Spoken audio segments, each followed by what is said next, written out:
أعوذ بالله من الشيطان الرجيم. بسم الله الرحمن الرحيم. والنجم إذا هوى ما ضل صاحبكم وما غوى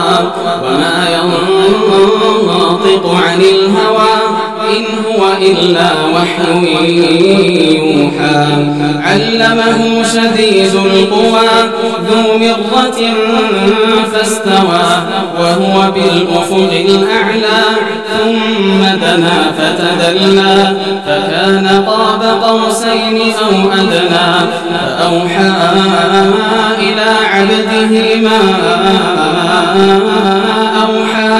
ما كذب الفؤاد ما رأى أفتمارونه على ما يرى ولقد رآه نزلة أخرى عند سدرة المنتهى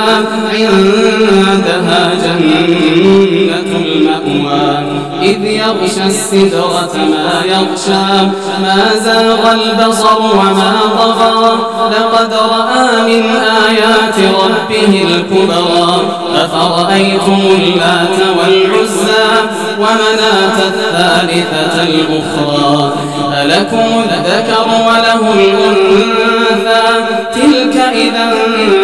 قسمة ضيزى إن هي إلا أسماء سميتموها أنتم وآباؤكم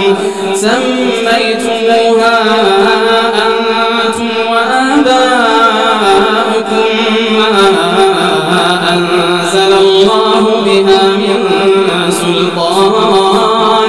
إن يتبعون إلا الظن وما تهوى الأنفس ولقد جاءهم من ربهم الهدى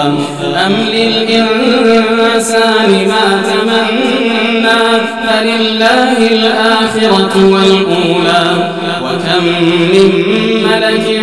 في السماوات لا تغني شفاعتهم شيئا إلا من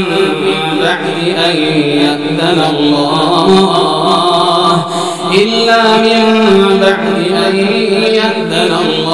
لمن يشاء ويرضى إن الذين لا يؤمنون بالآخرة ليسمون الملائكة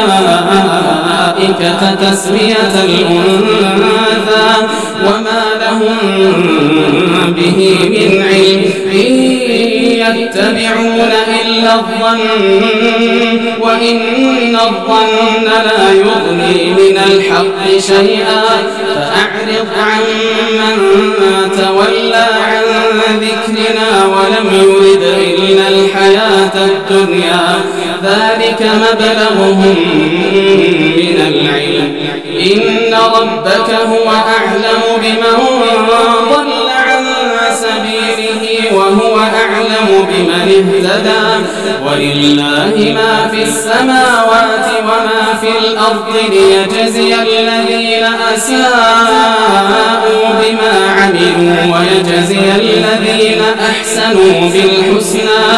الذين يجتنبون كبائر الإثم والفواحش إلا اللمم إن ربك واسع المغفرة هو أعلم بكم إذ أنشأكم من الأرض وإذ أنتم أجنة في بطون أمهاتكم فلا تزكوا أنفسكم هو أعلم بمن اتقى أفرأيت الذي تولى وأعطى قليلا وأكدى أعنده علم الغيب فهو يرى أم لم ينبأ بما في صحف موسى وإبراهيم الذي وفى ألا تزر وازرة وزر أخرى وأن ليس للإنسان إلا ما سعى وأن سعيه سوف يرى ثم يجزاه الجزاء الأوفى وأن إلى ربك المنتهى وأنه هو أضحك وأبكى وأنه هو أمات وأحيا وأنه خلق الزوجين الذكر والأنثى من نطفة إذا تمنى وأن عليه النشأة الأخرى وأنه هو أغنى وأقنى وأنه هو رب الشعرى وأنه أهلك عادا الأولى وثمود فما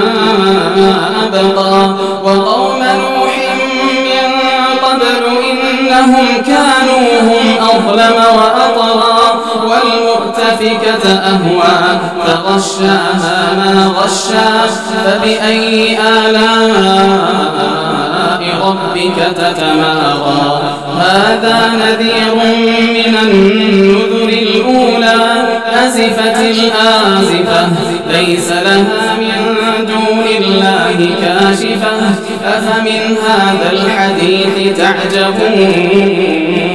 وتضحكون ولا تبكون